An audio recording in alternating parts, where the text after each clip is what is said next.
morning, student. I am Banfal Maurya. Today in class 12th, we discuss about the search of genetic materials. We know that Miller first discovered nuclein, that is nucleic acid, and Mendel's discovered principle of inheritance. एक ही समय में पर आया, परंतु DNA एक genetic material की तरह कार्य करता है। यह जो डिस्कवर और इसके प्रूफ के लिए लंबा समय लग गया। तो हम जानते हैं कि आज हम इस टॉपिक पर स्टडी करेंगे कि the search for genetic materials, the search for genetic material. आज की टॉपिक है द सर्च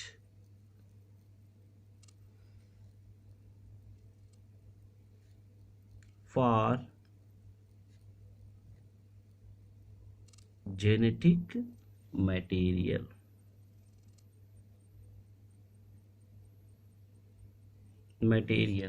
हम जानते हैं कि जो जेनेटिक मटेरियल होता है वो डीएनए होता है, और डीएनए को मिसलर द्वारा सबसे पहले डिस्कवर्ड किया गया था। किसके द्वारा? मिसलर साइंटिस्ट के द्वारा डिस्कवर्ड किया गया था, या न्यूक्लियन को सबसे पहले पस सेल्स में इन्होंने डिस्क्राइब किया था। तो मिसलर द्वारा न्यूक्लियन की खोज तथा मेंडल द्वारा प्रिंसिपल ऑफ इनहेरिटेंस का प्रस्ताव रखा गया था, यानी इन दोनों को रखा गया एक ही समय पर। परंतु डीएनए एक जेनेटिक मटेरियल की तरह कार्य करता है, यह सिद्ध करने में काफ़ी लंबा समय लग गया। तो हमें कह सकते हैं इन 1926 जेनेटिक इनहेरिटेंस के मैकेनिज्म की खोज मॉलिक्यूलर लेवल तक जब हो गई, तब ग्रेगर जॉन, या हम कह सकते हैं ग्रेगर मेंडल और Walter Sutton, Thomas Hunt, Morgan and अन्य साइंटिस्ट ने अपने पूर्व खोजों के आधार पर स्पष्ट किया कि क्रोमोसोम्स अधिकतर सेल्स में के न्यूक्लियस में पाए जाते हैं। क्रोमोसोम्स हम जानते हैं पहले से ही कि क्रोमोसोम्स जो है सेल के न्यूक्लियस में पाए जाते हैं, लेकिन इस प्रश्न का उत्तर, जो इस प्रश्न का आंसर था, वो नहीं मिल सका कि कौन सा मॉलिक्यूल वास्तव में जेनेटिक मटेरियल्स होता है। तो इसके लिए सबसे पहले एक यूज किया गया जिसमें कहा गया ट्रांसफॉर्मिंग प्रिंसिपल। इसके अंतर्गत क्या रखा गया? ट्रांसफॉर्मिंग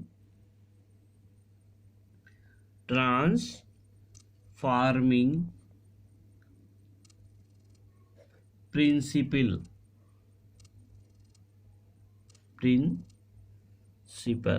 तो ट्रांसफॉर्मिंग प्रिंसिपल दिया गया। अब इस ट्रांसफॉर्मिंग प्रिंसिपल को फ्रीडरिक ग्रिफिथ ने स्ट्रेप्टोकोकस न्यूमोनिया बैक्टीरिया में किया था, जो न्यूमोनिया डिजीज काज करता था। तो हमें कह सकते हैं इन 1928 में फ्रीडरिक मिसलर ने, किसने? फ्रीडरिक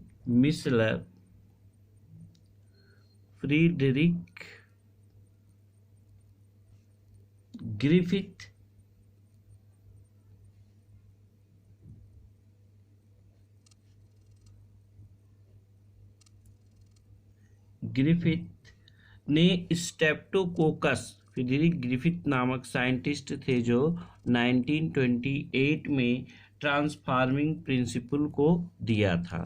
तो transforming principle given by Friedrich Griffith in 1928, ठीक है ना। और इन्होंने ये एक्सपेरिमेंट जो किया था वो स्ट्रेप्टोकोकस न्यूमोनिया बैक्टीरिया के ऊपर किया था, जो न्यूमोनिया डिजीज काज करता है। यानी किस पर? जिस बैक्टीरिया पर ये एक्सपेरिमेंट किया गया था कि DNA as a genetic material, तो वो बैक्टीरिया कौन सा था?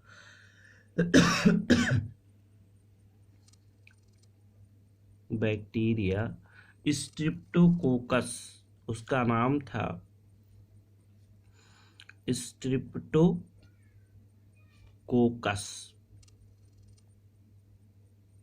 Streptococcus pneumoniae.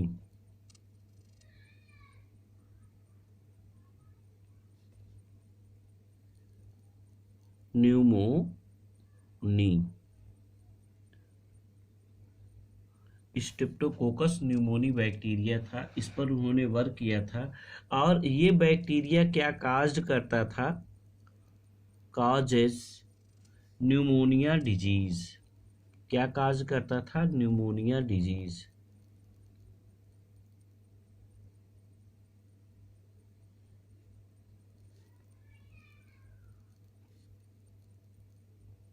ये न्यूमोनिया डिजीज काज करता था। तो हम इसके पर हम आज व्याख्या करेंगे कि कैसे ये डीएनए जेनेटिक मटेरियल्स होता है। तो इन्होंने अपना एक्सपेरिमेंट किया, जो इसका क्या था? ट्रांसफॉर्मेशन। ठीक है ना? एक अच्छे ढंग से व्याख्या की इस ट्रांसफॉर्मेशन के द्वारा कि DNA as a genetic materials. इसके एक्सपेरिमेंट के दौरान लिविंग ऑर्गेनिज्म बैक्टीरिया का फिजिकल फॉर्म में परिवर्तन हो गया था, और उसके फिजिकल फॉर्म में जो चेंजेज हुए थे, जब स्ट्रेप्टोकोकस न्यूमोनी बैक्टीरिया को कल्चर प्लेस पर ग्रो करते हैं तो कुछ न स्मूथ शाइनी कॉलोनीज यस से प्रोड्यूस होता है। यानी अगर इसको हम स्ट्रेप्टोकोकस बैक्टीरिया का कल्चर मीडियम में यूज करते हैं तो एक स्मूथ शाइनी कॉलोनी प्राप्त होती है, और इस कल्चर मीडिया के साथ जो स्मूथ शार्प कॉलोनी प्रोड्यूस होती है उसको हम कहते हैं कि एस टाइप स्ट्रेप्टोकोकस। क्या कहते हैं? S type. यानी एक स्ट्रेप्टोकोकस का एस टाइप स्ट्रेप्टोकोकस बैक्टीरिया, यानी S type Streptococcus bacteria produce हुए, जबकि कुछ अन्य रफ कॉलोनी भी प्रोड्यूस हुई और उसको कहा गया आर टाइप। आर टाइप, कुछ आर टाइप स्ट्रेप्टोकोकस बैक्टीरिया क्या हुए? यहाँ पर प्रोड्यूस हुआ। तो एक एस टाइप का प्रोड्यूस हुआ और दूसरा कैसा हुआ? आर टाइप का प्रोड्यूस हुआ। ऐसा इसलिए होता है क्योंकि एस स्ट्रेन बैक्टीरिया में म्यूकस की जो कोटिंग होती है, जबकि आर स्ट्रेन में यह नहीं पाया जाता।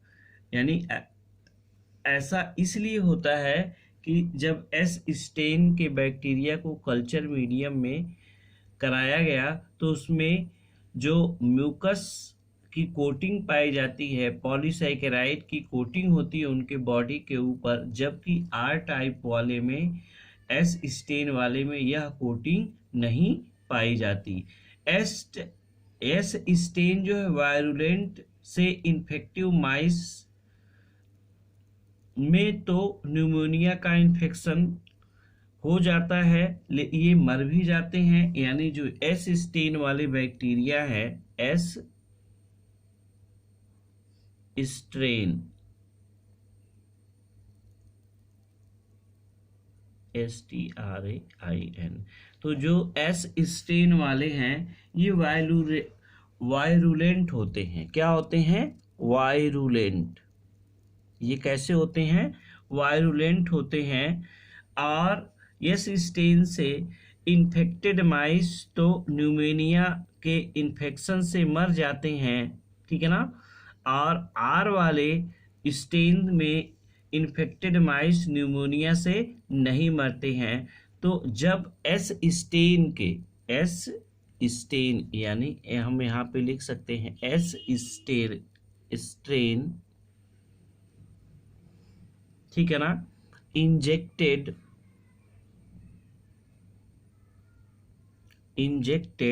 इनटू माइस, यहाँ पे हम दिखा सकते हैं S stand injected into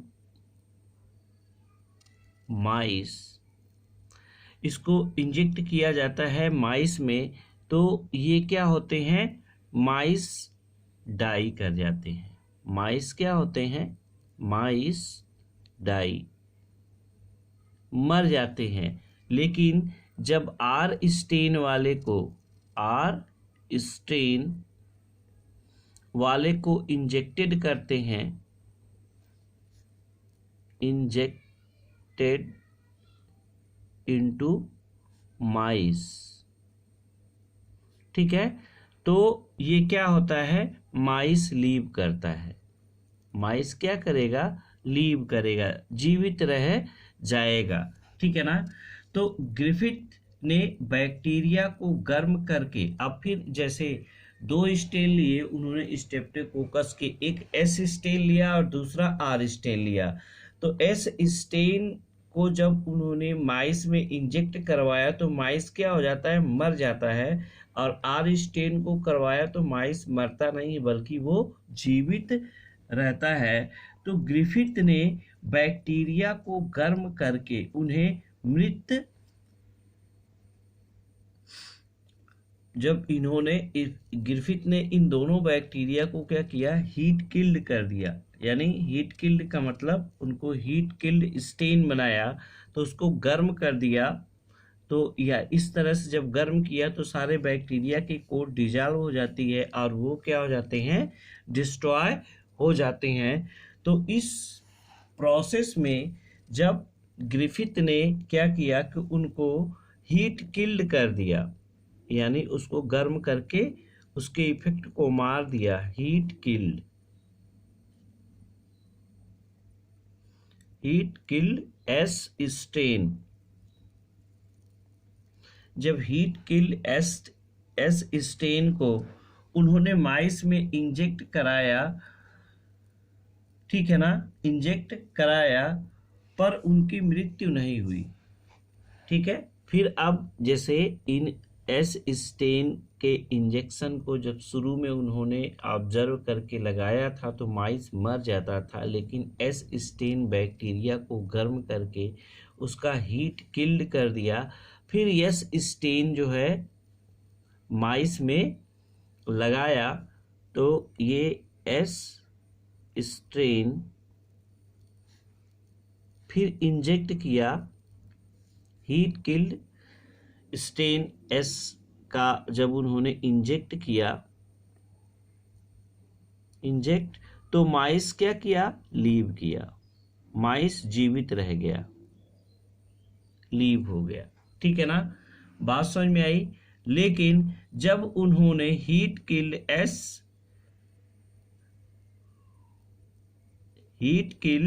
S strain को लगाया तब भी बैक्टीरिया क्या हो गया कि उसकी मृत्यु नहीं हुई। लेकिन जब उन्होंने एस किल्ड तथा आर किल्ड दोनों के मिक्सचर को लगाया, एस किल्ड अब इसके बाद आर स्टेन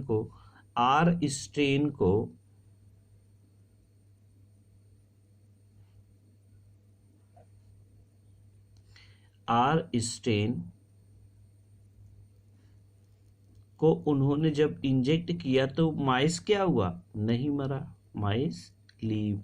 लेकिन जब उन्होंने एस स्टेन एंड जब उन्होंने क्या किया कि S strain and R strain जो हीट किल्ड थे, कैसे, हीट किल्ड, इन दोनों को एक साथ मिलाकर माइस में इन दोनों को क्या किया, इंजेक्ट किया तो माइस क्या हो जाता है, किल्ड हो जाता है, मर जाता है। तो जब इस तरह से मर जाता है तो ये कहा क्या गया, ठीक है ना। तो ग्रिफिथ ने, माइस मर जाता है तो एस स्टेन क्या हुआ, एस बैक्टीरिया को रिकवर किया। तो उन्होंने एस बैक्टीरिया को जब रिकवर किया तो ग्रिफिथ ने ये निष्कर्ष निकाला कि आर स्टेन बैक्टीरिया किस प्रकार heat killed S strain bacteria द्वारा ट्रांसफॉर्म्ड हो जाते हैं। किस प्रकार एस स्टेन बैक्टीरिया द्वारा ट्रांसफॉर्म्ड हो जाते हैं। कुछ transforming principle heat killed S strain से ट्रांसफर हो जाते हैं, जिससे R strain bacteria smooth polysaccharide coat की सिंथेसिस करते हैं तथा वायरुलेंट हो जाते हैं। निश्चित ही ऐसा जेनेटिक मटेरियल के ट्रांसफर के कारण हो जाता है। ठीक है ना। तो अपने एक्सपेरिमेंट से वो जेनेटिक मटेरियल्स के बायोकेमिकल नेचर को डिफाइंड नहीं कर पाए। ठीक है ना। और बाद में biochemical characteristic feature of transmission principle दिया गया। तो बाद में चलकर बायो ट्रांसफार्मिंग प्रिंसिपल को इन्होंने बताया। तो अब हम यहाँ पे उसके बारे में थोड़ा सा बता दें कि इसके बाद क्या किया गया।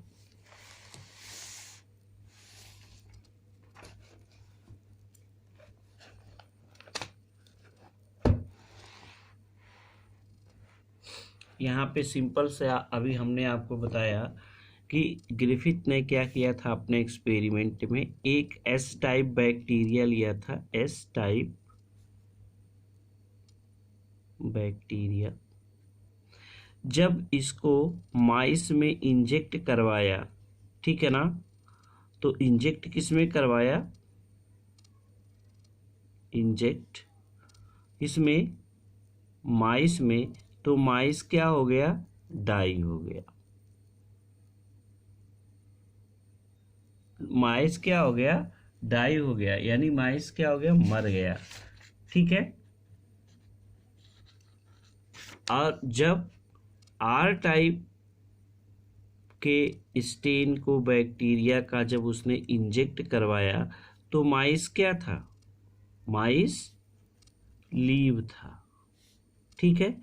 और फिर बाद में जब इसको हीट करके इनको नष्ट कर दिया, इन बैक्टीरिया को, फिर आर स्टेन को लगाया उसने, तो बैक्टीरिया नहीं मरा, और एस स्टेन को लगाया तब भी नहीं मरा। लेकिन जब लिविंग आर स्टेन को डेड या हीट किल्ड एस स्टेन के साथ मिलाया तो देखा कि जो माइस था वो किल हो गया, और माइस किल हो गया तो उसने ये कहा, निष्कर्ष निकाला कि एस स्टेन में कुछ ऐसे सबस्टेंस रहे होंगे जो आर स्टेन के साथ जुड़ गए होंगे, और वही आर स्टेन क्या किया कि माइस को डाई कर दिया। तो अब हम यहाँ पे इसको इस प्रकार से दिखा सकते हैं कि दूसरे कंडीशन में जो एस स्ट्रेन है, strain inject, S strain inject into माइस,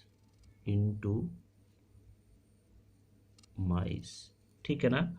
तो माइस क्या हुआ, जीवित रहा। ठीक है ना। लेकिन जब एस स्ट्रेन और plus R strain, S strain और आर स्ट्रेन